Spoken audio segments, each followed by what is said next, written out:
A mediados del siglo XX, el francés Roland Barthes, que vivió entre 1915 y 1980, empezó a estudiar los fenómenos cotidianos de la sociedad contemporánea, como por ejemplo la publicidad, la moda, la televisión o la fotografía. Afirmaba que los objetos culturales conforman sistemas de comunicación, como por ejemplo la vestimenta, que permite clasificar las prendas y a las personas. Por ejemplo, decía el autor, podemos decir que alguien está mal vestido porque su ropa no se adecúa a una regla implícita que define lo que conocemos como el buen gusto. Además, Barthes se propuso realizar el proyecto de Saussure, de una ciencia general de los signos o semiología, que estudiase cómo las personas le dan sentidos a las cosas. Tomó su ejemplo, el ejemplo de Saussure, de este componente binario de la comunicación de significante y significado, y él le dio la visión de lo denotado y lo connotado.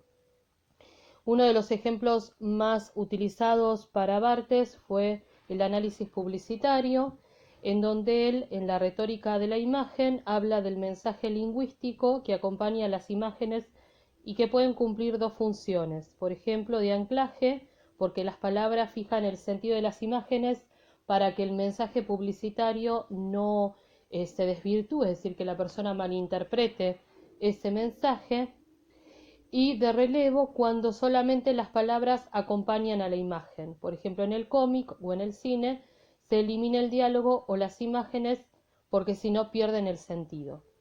Después él desarrolla dos conceptos, el concepto de la imagen denotada, que refiere a la imagen en su literalidad, por ejemplo, una descripción de algo que uno está viendo, con todos los detalles.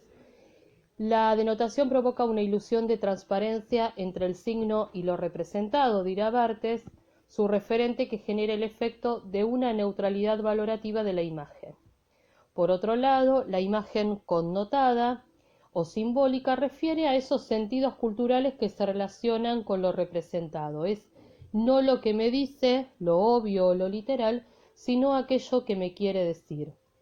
Por ejemplo, si uno viera una publicidad donde se muestra un paisaje de playa, uno puede hacer una descripción de lo que ve, pero sin embargo, cuando uno analiza la imagen connotativa, lo que nos intenta decir es que uno ahí va a encontrar la relajación o la paz que está buscando. Otro de los componentes del pensamiento de Barthes es el mito.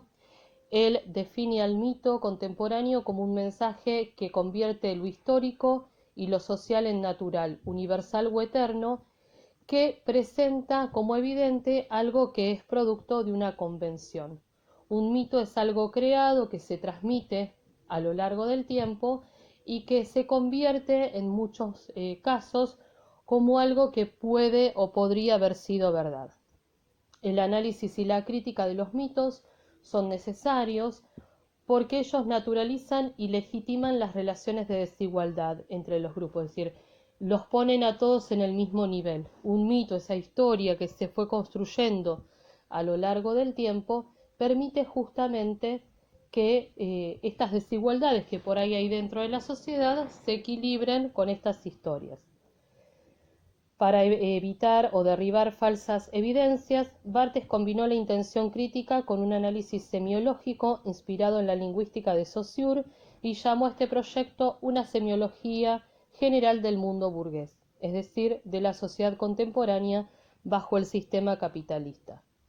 Por ejemplo, dice el autor, un auto puede ser un signo, que es un medio de transporte, pero la cultura puede hacer que el significante, la forma o las características propias de este objeto se relacione con cuestiones como la masculinidad. Cuando vemos la publicidad de un auto y no nos llama la atención que siempre sean hombres los que manejan, porque culturalmente está bien visto que el hombre sea el que maneje el auto, por ejemplo. Entonces, en esta relación entre lo que se construye dentro de la sociedad y lo que se da a conocer, en donde aparece esta idea de mito.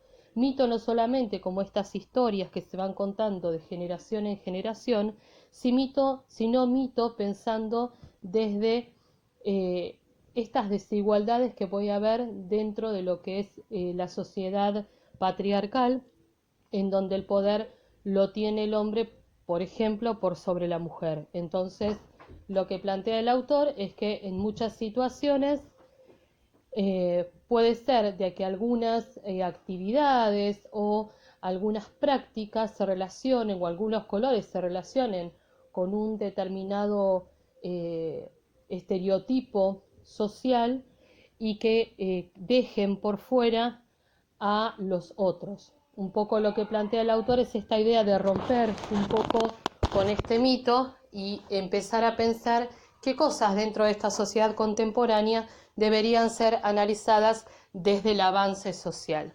Bueno, este autor es un autor más contemporáneo que Saussure y que Peirce, por eso su análisis es mucho más actual que por ahí el de los otros autores.